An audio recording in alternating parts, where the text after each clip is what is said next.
Well, we are really happy to have him. Obviously, it's a player that we have followed for a while now, and the opportunity came. We have the necessity, obviously, to have a player in the front line that is versatile enough to play in different positions. He knows the league, he has enough experience here, and I think he can have immediate impact in the team. How important was it? You talk about the immediate impact, but to have somebody who can hit the ground running, especially where the club is right now and where we are in the season? Very important, and we have to think short term, but as well medium and long term. And I think he gives all that. He's a very intelligent player. Obviously, when you look at his career, what he's done in the last few years, he's a player that fits our way of playing for sure, and we are happy to have him.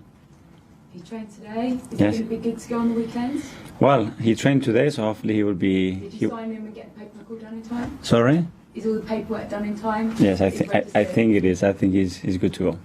And you talk about like timing right. Okay. And last night, were you cheering on Tottenham?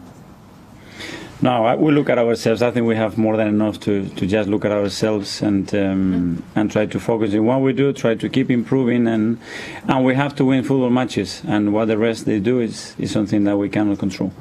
Pep spoke after the game about how maybe his players have lost their spark, and we take it for granted that they can just all go out all the time.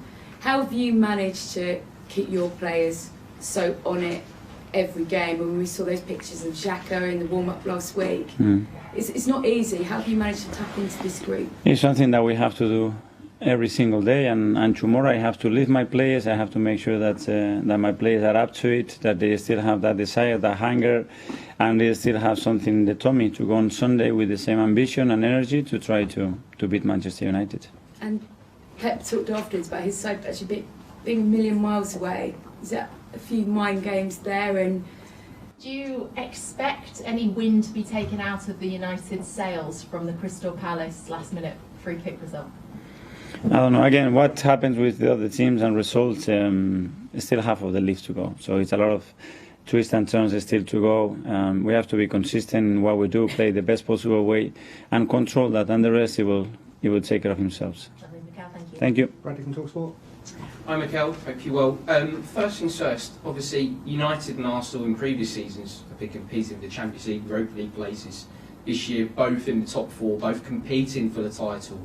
And you look back at where the teams were under Ferguson and Wenger, always challenging for the title. Does it add any extra spice to this game, the fact that both Arsenal and United are challenging for a Premier League title this season? I think the history and the clashes and the way those two clubs have competed, it tells you everything that you need to know before a match. It's a huge game in the league, in the country, around the world, and we have to prepare for that. And obviously the table says what it says this season right now, but our main focus is on being prepared for a big match. Mark from Pierre. Hi, Mikel. I think anyone that's watched Manchester United this season, and I'm sure that goes for you and your coaching staff as well, will know that a large part of that turnaround has come from performances of Casemiro. How much of a benefit is it to you that he's not going to be available on Sunday? Again, something that we can control. He didn't play in our first game either, and we still didn't do enough to win that match. So they have, when you look at the squad, they have, it's just incredible. So the individual and again the collective organization to beat any opponent in this league, and we will plan the game knowing that he's not available. That's for sure. I know we say a lot about your squad that it's full of good characters.